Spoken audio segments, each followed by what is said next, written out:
Hey there. There are few government organizations more pointless, bloated, and widely loathed than the Transportation Security Administration. This $8 billion, 55,000-person federal agency has, up to this point, mostly just been dedicated to meaningless security theater. But in the era of coronavirus, the TSA is about to get two things it's never had before: a real mission and a real reason to exist. At the outermost points of our large harbors, the United States quarantine stations stand guard over the health of our country. The TSA was founded in the aftermath of the 9/11 attacks back in 2001. Despite the fact that future 9/11s could have been averted by spending a few $1,000,000 on locks for airplane cockpit doors, U.S. politicians decided to spend $8 billion a year taking over airport security nationwide. The TSA became renowned for its ridiculous requirements on things like the size of the toothpaste tube you could bring on the plane. The TSA also became well known for being completely ineffectual. In 2017, Forbes reported that TSA screeners missed 70% of weapons smuggled through by government evaluators. What the TSA has provided for the past 18 years is security theater. It has been a way for politicians to pretend to be doing something without actually doing anything. Well, now we are facing a threat to U.S. national security that makes the Islamic State look like a sad joke. The extraordinary amounts of money we have been wasting on counterterrorism look ridiculous compared to the very real and very recurring threat of the coronavirus pandemic. There should be a great reorganization and reprioritization of U.S. national security money in the coming years, and I know a great first place to start: the Transportation Security Administration.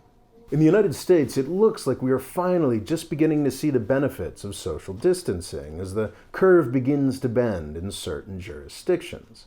But before we can even begin to think about restarting the economy, we have to put a whole raft of measures in place, including large-scale testing and tracing.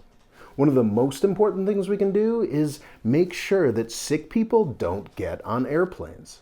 South Korea and China have demonstrated how the use of mass temperature taking and other methods can be used to flag people who don't even look like they have symptoms yet. Once U.S. testing technology gets up to the level present in most of the world, people the TSA flags could be quickly tested, and if they are positive, their movements could be traced, helping us to kill this virus. For the first time in 2 decades of existence, the Transportation Security Administration could provide a real service to this country and to the world. Now, I don't want to undersell the difficulty of this transformation. Bureaucracies are hard things to move, and there are many legal and technological hurdles that need to be hurdled.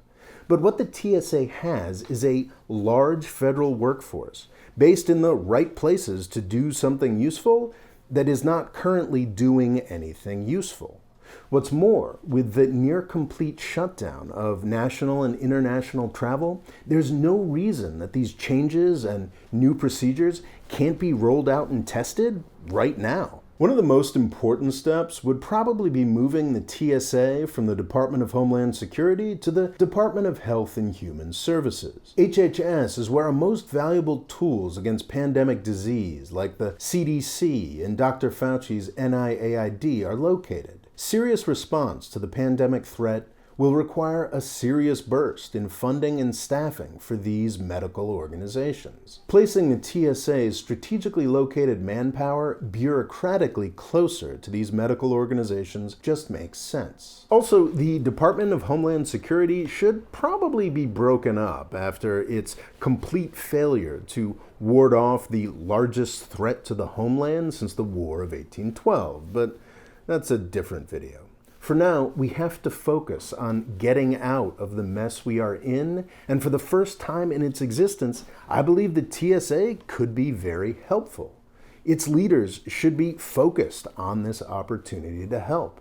Thanks for watching. Please subscribe and click the bell next to the subscribe button to receive updates whenever I upload a new video. Thanks.